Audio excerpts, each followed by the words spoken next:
स्वागत छ हजुरहरूलाई फेरि पनि मेरो अर्को छोटो मिनी भ्लगमा। मैले चाहिँ नि आज एडिट गरेर क्रप गरेर भिडियो बनाइन, किनभने म अहिले बिजी छु, घरको काममा खाना पकाउँदैछु। अनि हजुरहरूको अहिले यो गर्मीको सिजनमा के खाना खाँदै हुनुहुन्छ, सब्जी के बन्दैछ हजुरको घरमा? हामी छोरी मान्छेहरूलाई चाहिँ नि त्यही हो कि साथीहरू, हामी छोरी मान्छेहरूलाई खालि खाना रिपिट हुन्छ होइन। बिहान के पकाउने, साँझ के पकाउने, त्यो सोच्दा सोच्दा आधी दिमाग त उतै गएको हुन्छ। अनि अहिले चाहिँ नि हाम्रो घरमा के बनेको छ म देखाउँदैछु ल साथीहरू, हेर्नुहोस्। मेरो घरमा चाहिँ नि बनेको छ मिठो गाभाको सब्जी दालसँग मिसाएर।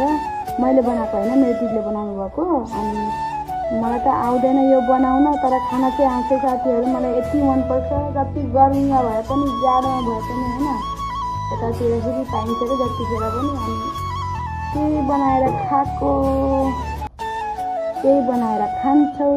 अनि हाम्रो बच्चाहरूलाई पनि एकदमै मनपर्छ यसको सब्जी। हजुरहरूलाई कस्तो लाग्छ?